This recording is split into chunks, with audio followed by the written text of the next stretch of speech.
agora tem grande admiração, Ricardo Tonial.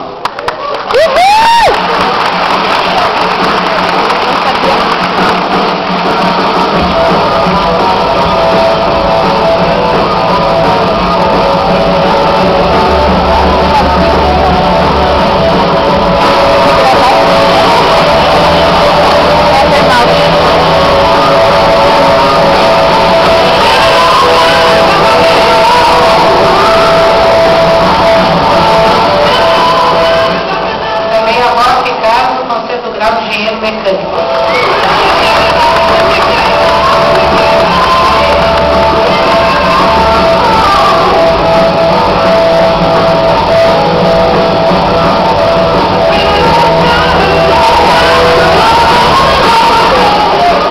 Bem, boa tarde a todos.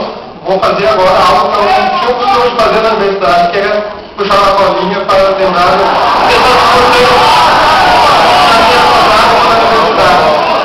primeiramente, agradeço à universidade, todo o povo brasileiro que proporciona nessa, muita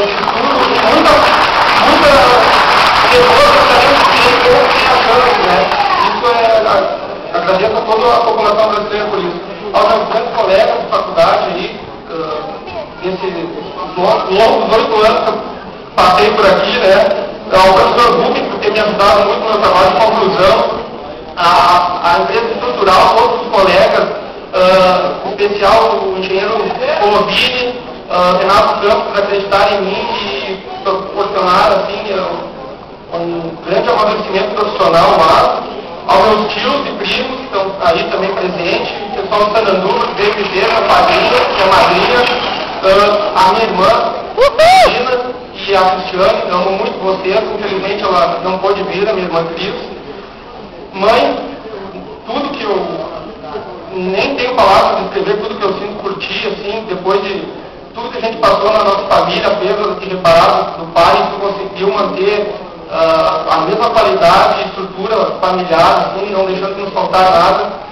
Sou grato pro resto da minha vida a ti, mãe, te amo. E não posso deixar de esquecer de duas pessoas que sempre acreditaram em mim, que mais me incentivaram na minha vida, mas infelizmente não estão aqui. Estão no céu, mas com certeza estão felizes por mim, que é meu pai, Clóvis Tonial, e meu tio Renato. Sempre me incentivaram a acreditar em mim, infelizmente eles não estão aqui hoje, mas com certeza estão muito felizes por esse momento.